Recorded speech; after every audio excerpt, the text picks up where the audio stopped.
So Tametomo is now out over on the NA side of things, and yeah, it's a little bit weird that he drops 4 days after the event starts and not on Monday, but hey, we'll take it. It's another banner that they're trying to bait us out right before anniversary in summer, and I know some people are going to want to summon on this banner because, yeah, the guy looks really cool, and if you read Trom and are reading the current event, he's kind of a big Giga Chad character, but unfortunately, while I'm not going to say that he's bad, he's a really, really strange servant. So on the one hand, if you're wondering, can I use this guy for farming? Yes, you can bring him to farm, but his damage is kind of all over the place because in order for him to get really good damage, you almost want to bring him to a challenge quest or something and kind of have him on the side building up his third skill or maybe even potentially getting his guts to proc. It's really strange. I mean, I could see him being really good in, say, like a 90 plus or a 90 plus plus node where you have, say, maybe a single target looping for the first and second wave, or maybe you have another AoE doing wave 1 and 2, and then Tametomo's been building up his third skill, and then he just blows them up when you go into the final node. I could maybe seeing that be good, but as a standard farmer, it might be a little bit strange, as you'll be kind of seeing in the background. This is with his lawful alignment power mod, by the way.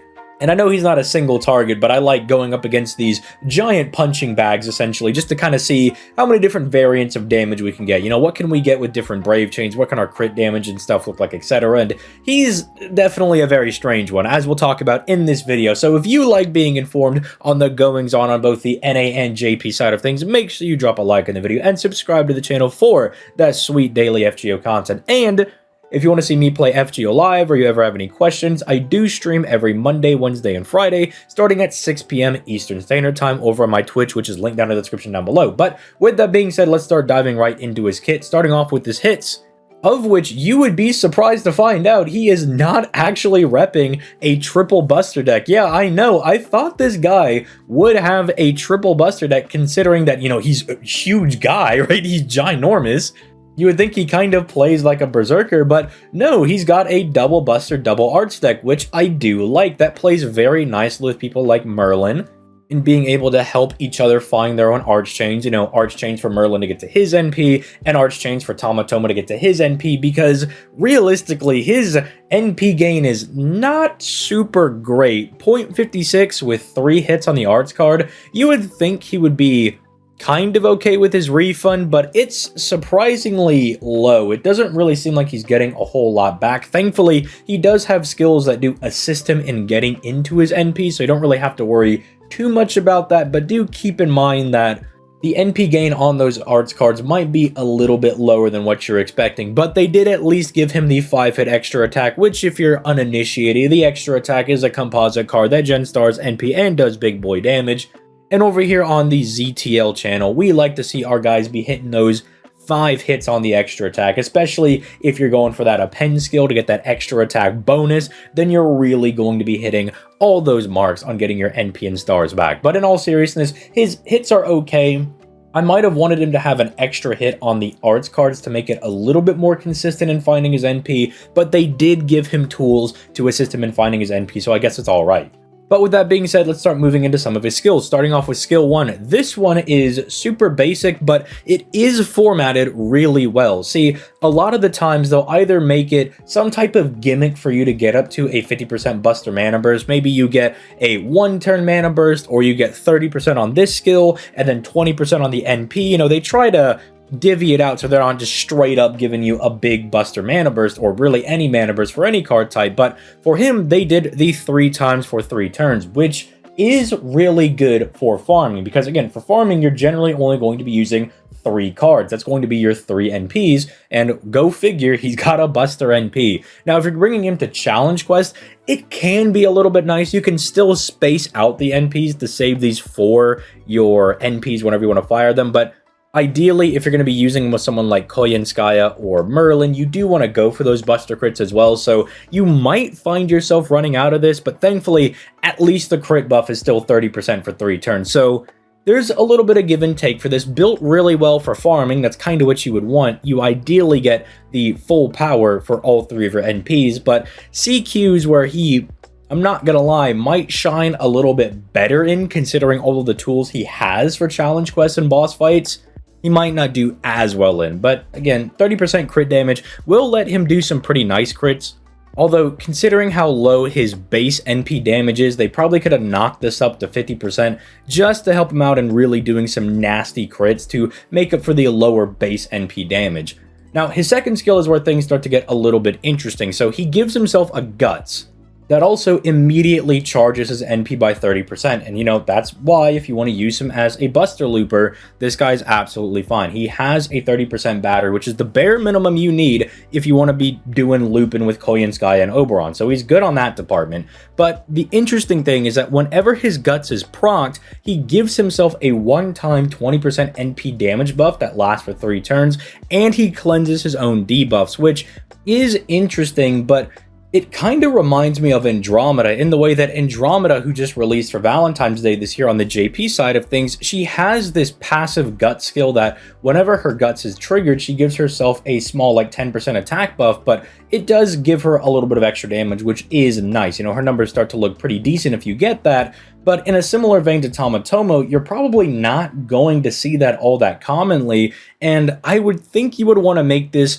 more of a bigger payoff, Sure, the extra 20% extra NP damage with his third skill in combination with, say, Oberon's third skill as well can really be some insane damage, but it's not something that I think you should really be counting on, and more so saying, okay, if I do get this, it'll be nice, because sometimes you might not trigger the Guts before it disappears. It's nice that he has survivability, and it's nice that he has a battery. You should more just treat this as it's a bonus, not something you should be actively going for, but think of like all of your other servants. Think of somebody like Tomoe or, Lancer Ku, who they have a Guts, but it doesn't do anything when it's triggered. For Tametomo over here, it just seems that, okay, most people just have a Guts, it gives them HP back whenever they pop it, but for Tametomo, we'll give him a little bit of a buff, and I think that's how you look at this. Not something you strive to try and trigger in the middle of a battle, but whenever you do get it, you're like, oh, nice, my next NP is going to do a lot of damage.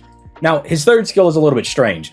He gives himself Sure Hit, and I believe Tametomo is one of the few, if not the only servant that comes to mind that has the ability to quite literally pierce everything. He has Pierce Invincibility, Pierce Defense, and Sure Hit, which you don't really need Sure Hit because Pierce Invincibility gets around dodges, but who knows, maybe in the future they'll be like, no, for this specific boss, only Sure Hit works, so he's got that for 5 turns, that's kind of nice, I suppose, and it is on a 7-turn cooldown, but then every turn for 5 turns, he's gonna give himself a 20% NP damage buff, and these do stack, alright? So that's why I was saying if he is your AoE for the final part of a free quest farming node or something, or you just wanted to sit in the back while your single target is doing work on a boss and, you're just going to let him start stacking up, he can get up to a 100% NP damage buff after those 5 turns are up, which, to be frank, is actually pretty good. But you'll notice a lot of places, like certain damage charts and whatnot,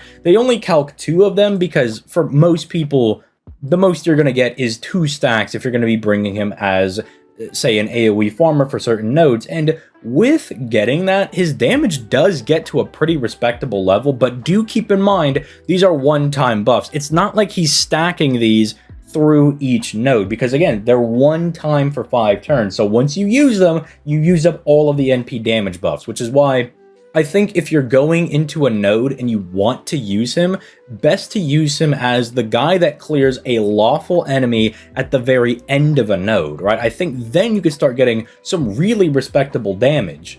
And not to also mention that he charges his own battery by 10% every turn for 5 turns as well on a 7-turn cooldown, so that's what I meant, that he has a little bit of extra help with his NP gain. Not only does he have a battery, but he also gets an extra 10% every single turn, which again is very good for CQs, but don't discount it if he's going to be your wave 3 clearer in a farming node, because that means you don't have to dedicate as much NP over to him, because by the time you get to the final node, he'll have 50% of his battery, 30% from his second skill and then 20% every turn for the first 2 waves, means he'll be at 50%. You barely have to babysit him, and then God forbid, you have a 50% starting charge CE on him, he's already taking care of himself. Or at the worst, if you don't have something like that, but maybe you have his pen skill, he's gotten himself 70% of his NP. So he is rather self-sufficient. He is good for that. It's just, I feel like a lot of people are going to try to use him as just unga bunga, let me go use this guy to farm. And that's not really what they want you to let him do. He's kind of your climactic finisher. You know, you bring him as the last guy that seals the deal instead of a guy that you just spam NPs with, because then he's not really doing a whole lot of damage.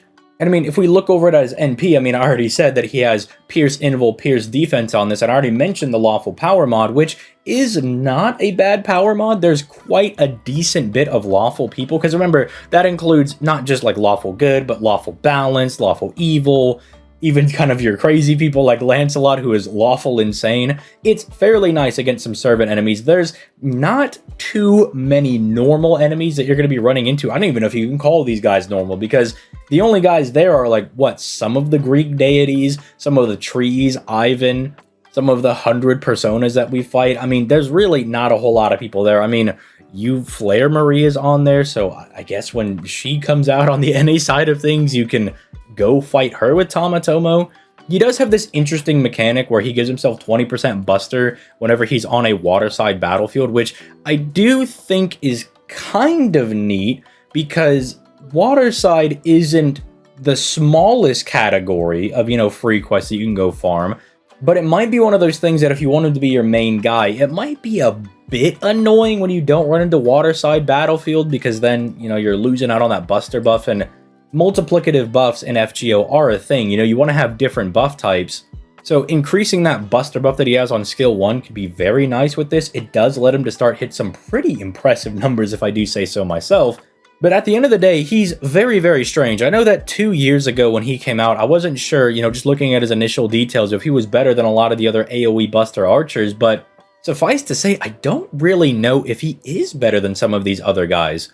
If it's, you know, in high enough demand in the comments, I will do a full-blown video kind of comparing all of them. I can start bringing them to different nodes and stuff, but it still feels that, like, Gil and Tesla are probably the A1s you want to be bringing. Ishtar's still really good for good free damage, but I don't know, maybe for Ishtar he can compete with, because her attack buff is a little bit wonky in that you have to wait a turn to get it, but she still has the 50% battery over him, but he's got built-in Pierce invincibility. Hers is kind of chance-based, but you don't want to be beefing with a year 1 servant, you know what I mean? Like, this is a modern guy from year 7. We don't want to be beefing with Ishtar. I mean, he's definitely better than Arjuna, I'll give him that, and Napoleon is maybe a little bit iffy, because Anti-Divine is really, really strong. That is a very good thing for him to be having, but I guess as opposed to all of them, he's on every single banner. I mean, I think Arjuna's also on every single banner as well, but beating Arjuna is no, like, small feat. You know, that's not a hard thing to be doing.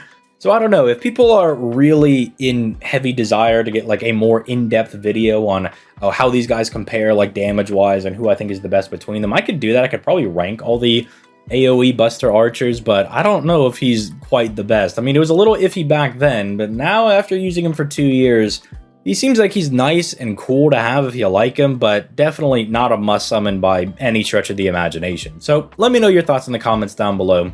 And with that being said, I'm going to go ahead and get out of here. You guys have yourselves a nice day, and I'll catch y'all on the next one.